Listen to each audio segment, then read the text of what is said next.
Bienvenidos a la Biblia Católica en un año. En el nombre del Padre, y del Hijo, y del Espíritu Santo. Amén. Diciembre 22.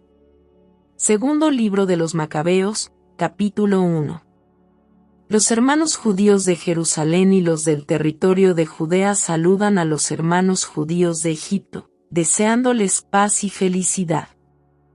Que Dios los colme de bienes y se acuerde de su alianza con Abraham, Isaac y Jacob, sus fieles servidores. Que les dé a todos ustedes un corazón dispuesto a adorarlo y a cumplir su voluntad con magnanimidad y generosidad. Que Él les abra el corazón a su ley y a sus preceptos, y les conceda la paz. Que Él escuche sus plegarias y se reconcilie con ustedes, y no los abandone en la adversidad. Esto es lo que ahora suplicamos por ustedes. Ya en el año 79 del reinado de Demetrio, nosotros, los judíos, les escribimos.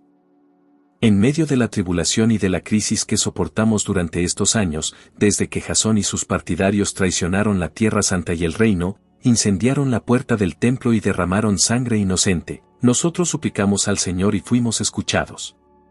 Ofrecimos un sacrificio con la mejor harina, encendimos las lámparas y presentamos los panes. Ahora también les escribimos, para que celebren la fiesta de las chozas en el mes de Quisleu.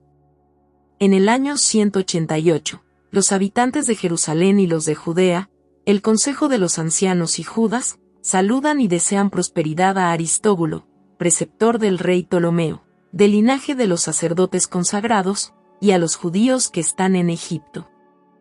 Salvados por Dios de grandes peligros, le damos fervientes gracias por habernos defendido contra el rey. Porque fue Dios quien expulsó a los que combatían contra la ciudad santa. Su jefe, en efecto, al llegar a Persia con un ejército aparentemente invencible, fue descuartizado en el templo de Nanea, gracias a un ardid de los sacerdotes de la diosa. Con el pretexto de desposarse con la diosa, Antíoco se presentó allí con sus amigos, a fin de recibir inmensas riquezas a título de dote. Los sacerdotes del templo de Nanea habían expuesto esas riquezas con motivo de la visita que Antíoco debía hacer al recinto sagrado, acompañado de unas pocas personas. Pero apenas entró Antíoco, cerraron el templo, abrieron la puerta secreta del techo y aplastaron con piedras al rey y a los otros. Luego los descuartizaron, les cortaron la cabeza y las arrojaron a los que estaban afuera. Sea siempre bendito nuestro Dios, que entregó a la muerte a los impíos. Estando a punto de celebrar, el día 25 de Quisleu, la purificación del templo, nos ha parecido conveniente informarles para que también ustedes celebren la fiesta de las chozas y la del fuego, el fuego que apareció cuando Nehemías, después de haber reconstruido el templo y el altar, ofreció sacrificios. Porque cuando nuestros padres fueron deportados a Persia, los sacerdotes piadosos de entonces, tomando secretamente el fuego del altar, lo ocultaron en el fondo de un pozo seco, donde quedó tan bien resguardado que el lugar fue ignorado por todos. Al cabo de muchos años, cuando Dios así lo dispuso, Nehemías, enviado por el rey de Persia, mandó a los descendientes de aquellos sacerdotes que habían ocultado el fuego, que fueran a buscarlo. Ellos le comunicaron que no habían encontrado fuego, sino un líquido espeso, y él les mandó que lo sacaran y lo trajeran. Cuando el sacrificio estuvo dispuesto, Nehemías ordenó a los sacerdotes que rociaran con ese líquido la leña y todo lo que había sobre ella. Una vez cumplida esta orden, y pasado algún tiempo, el sol, oculto antes detrás de las nubes, volvió a brillar y se encendió una hoguera tan grande que todos quedaron maravillados. Mientras se consumía el sacrificio, los sacerdotes recitaban una plegaria, Jonatán entonaba, y los demás respondían junto con Nehemías. La oración era la siguiente. Señor, Señor Dios, Creador de todas las cosas, temible y poderoso, justo y misericordioso, el único Rey, el único bueno, el único generoso, justo, omnipotente y eterno, tú que salvas a Israel de todo mal, tú que elegiste a nuestros padres y los santificaste, acepta este sacrificio por todo tu pueblo Israel, conserva a tu herencia y santifícala. Reúne a aquellos de nosotros que están dispersos, concede la libertad a los que están esclavizados entre las naciones, Mira con bondad a los desheredados y despreciados, para que los paganos reconozcan que tú eres nuestro Dios. Castiga a los que nos oprimen y nos ultrajan con arrogancia. Planta a tu pueblo en tu lugar santo, conforme a lo que dijo Moisés. Los sacerdotes entonaban himnos, y cuando el sacrificio quedó consumido, Nehemías mandó derramar el resto del líquido sobre unas grandes piedras. Entonces se encendió una llamarada, que fue absorbida por el resplandor que brillaba en el altar. Cuando se divulgó lo sucedido, y se comunicó al rey de los persas, que en el sitio donde los sacerdotes deportados habían escondido el fuego, había aparecido un líquido con el que los sacerdotes de Nehemías hicieron arder las víctimas del sacrificio, el rey, después de cerciorarse del asunto, dio orden de cercar el lugar, declarándolo sagrado. El rey sacó de allí grandes ganancias y las repartía a los que quería favorecer. Nehemías y sus compañeros llamaron a ese líquido neftar, que significa purificación, pero la mayoría lo llamaba nafta. Palabra de Dios. Te alabamos, Señor. Eclesiástico, capítulo 50. Simón, hijo de Onías, fue el sumo sacerdote que durante su vida restauró la casa y en sus días consolidó el santuario. Él puso los cimientos de las torres de refuerzo, del alto contrafuerte que rodea al templo. En sus días fue excavado el depósito de las aguas, un estanque amplio como el mar. Preocupado por preservar a su pueblo de la caída, fortificó la ciudad contra el asedio. Qué glorioso era, rodeado de su pueblo, cuando salía detrás del velo.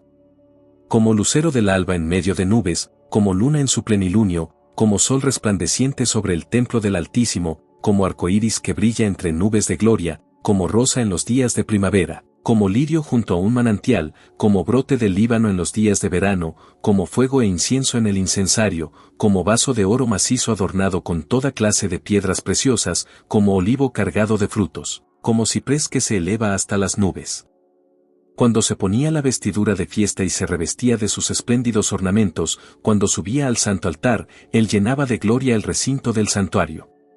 Cuando recibía las porciones de manos de los sacerdotes, y estaba él mismo de pie, junto al fuego del altar, con una corona de hermanos a su alrededor como retoños de cedro en el Líbano, lo rodeaban como troncos de palmera todos los hijos de Aarón en su esplendor, con la ofrenda del Señor en sus manos, delante de toda la asamblea de Israel. Mientras oficiaba en los altares y disponía la ofrenda para el Altísimo Todopoderoso, él extendía la mano sobre la copa, derramaba la libación con la sangre de la uva y la vertía al pie del altar, como perfume agradable al Altísimo, Rey del universo. Entonces, los hijos de Aarón prorrumpían en aclamaciones, tocaban sus trompetas de metal batido y hacían oír un sonido imponente, como memorial delante del Altísimo. Enseguida, todo el pueblo, unánimemente, caía con el rostro en tierra para adorar a su Señor, el Todopoderoso, el Dios Altísimo. También los cantores entonaban sus alabanzas, en medio del estruendo se oía una dulce melodía. El pueblo suplicaba al Señor Altísimo, dirigía sus plegarias ante el Misericordioso, hasta que terminaba el culto del Señor y se ponía fin a la liturgia. Entonces, él descendía y elevaba las manos sobre toda la asamblea de los israelitas, para dar con sus labios la bendición del Señor y tener el honor de pronunciar su nombre. Y por segunda vez, el pueblo se postraba para recibir la bendición del Altísimo. Y ahora bendigan al Dios del universo que hace grandes cosas por todas partes, al que nos exaltó desde el seno materno y nos trató según su misericordia. Que Él nos dé la alegría del corazón y conceda la paz en nuestros días, a Israel, por los siglos de los siglos.